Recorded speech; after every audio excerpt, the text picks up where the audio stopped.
Good evening, ladies and gentlemen. Let me begin today with a story. Let's imagine a single mother named Maria. Maria works 2 jobs to make ends meet, but still doesn't have health insurance because her employer does not offer it. And private insurance is just too expensive. One night, her 5-year-old son, Alex, develops a high fever and struggles to breathe. Maria doesn't know what to do. She doesn't have a doctor to call, and she can't afford urgent care. So, Maria rushes her son to the emergency room. The ER is overcrowded and Maria is forced to wait hours, worried about her son's health. By the time they are seen, Alex's fever has spiked dangerously. The doctors manage to stabilize him, but they tell Maria that he is suffering from a preventable respiratory infection. If they had seen him earlier, or if she were able to get him to a doctor earlier, this all could have been avoided. Maria is relieved that Alex is okay, but afterwards she receives a bill that is just overwhelming. Without insurance, she now faces thousands of dollars in medical bills and now is left with not only a sick child, but with a financial burden and uncertainty that could set her back for years. Maria's story isn't unique. There are millions of Americans who are forced to rely on only emergency rooms for care because they lack affordable insurance. Today, I would like to talk to you about the healthcare system in America and its impact on our emergency rooms. I will persuade you that the current health system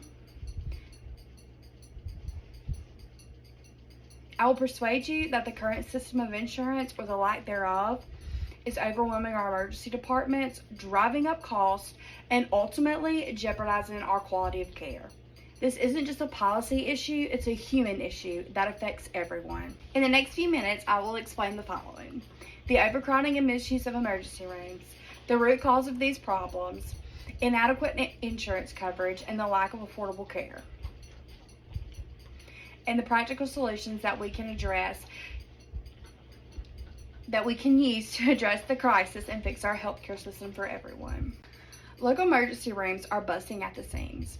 And according to the American College of Emergency Physicians, ER visits have risen by over 30% in the past 2 decades, while the number of emergency departments has decreased by 11%.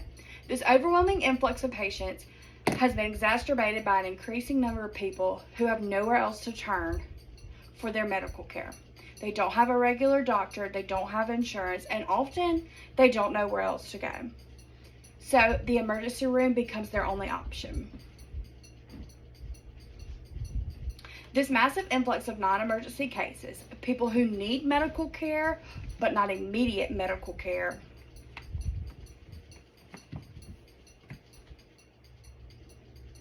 life-saving care, has made it difficult for ER doctors and nurses to focus on the truly urgent cases like heart attacks, stroke, asthma, respiratory distress, and many other daily emergencies.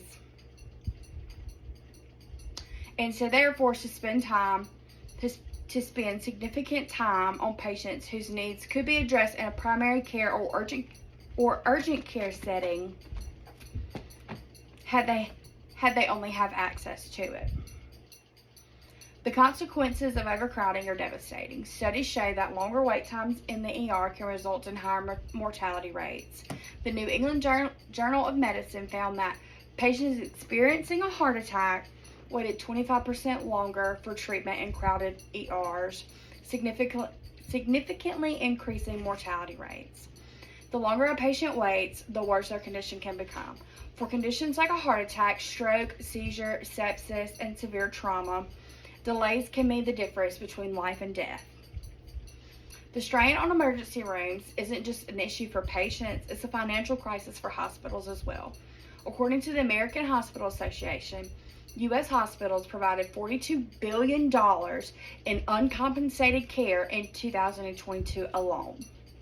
Emergency rooms are legally required to treat all patients, regardless of their ability to pay. However, many of these patients are uninsured or underinsured, which means that the hospital ends up footing the bill. This creates a vicious cycle. Hospitals are losing money, and in response, they either raise prices for insured patients or reduce services, ultimately exacerbating the problem.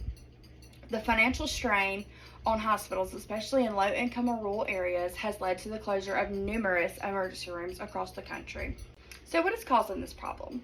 The root cause of the overcrowding crisis is our broken healthcare system, particularly the number of Americans who are either uninsured or underinsured.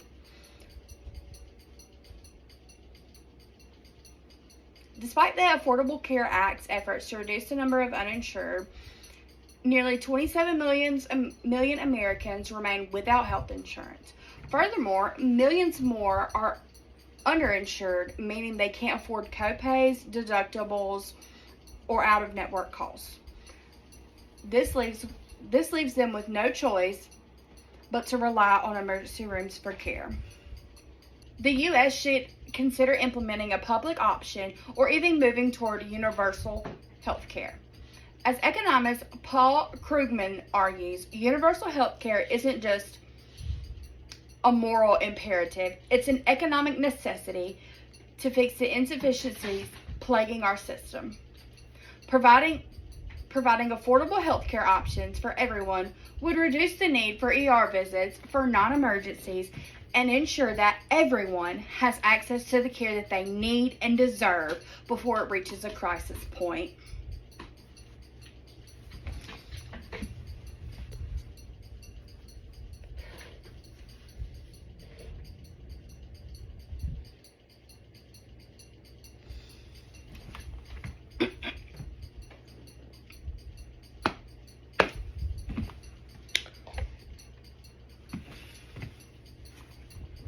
We also must invest in community health centers and urgent care clinics. These facilities can serve as an affordable alternative to the emergency room, especially for non-urgent medical issues.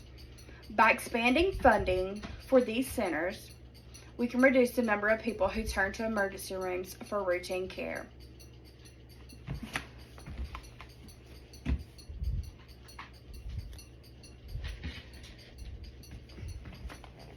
We need to make preventative care a priority. By covering routine screenings, checkups, and vaccinations, we can prevent many of these conditions that lead to emergency room visits. As the CDC has shown, for every $1 invested in preventative care, $5.60 is saved in healthcare costs overall. When people receive preventative care, they are healthier overall, and fewer people will rely on emergency rooms for the treatment of many preventable conditions. Ultimately, we need comprehensive healthcare reform, whether through a public option, Medicare or Medicaid for all, or any other system that may contribute to helping.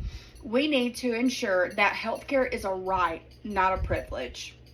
To summarize, emergency rooms are overwhelmed, hospitals are financially strained, and millions of Americans are suffering because they lack access to affordable preventative care. But we have the power to fix this. We can expand access to insurance, invest in community health care, prioritize preventative care, and advocate for comprehensive health care reform. These steps will ensure that emergency rooms can focus on the true emergencies and that more Americans will get the care that they need and deserve before it reaches a crisis point. What kind of country do we want to be? One that watches its neighbors suffer, or one that ensures health is a right and not a privilege? We can make a change, advocate for the reform, support local health initiatives, and demand a better future for us all. Thank you, and have a great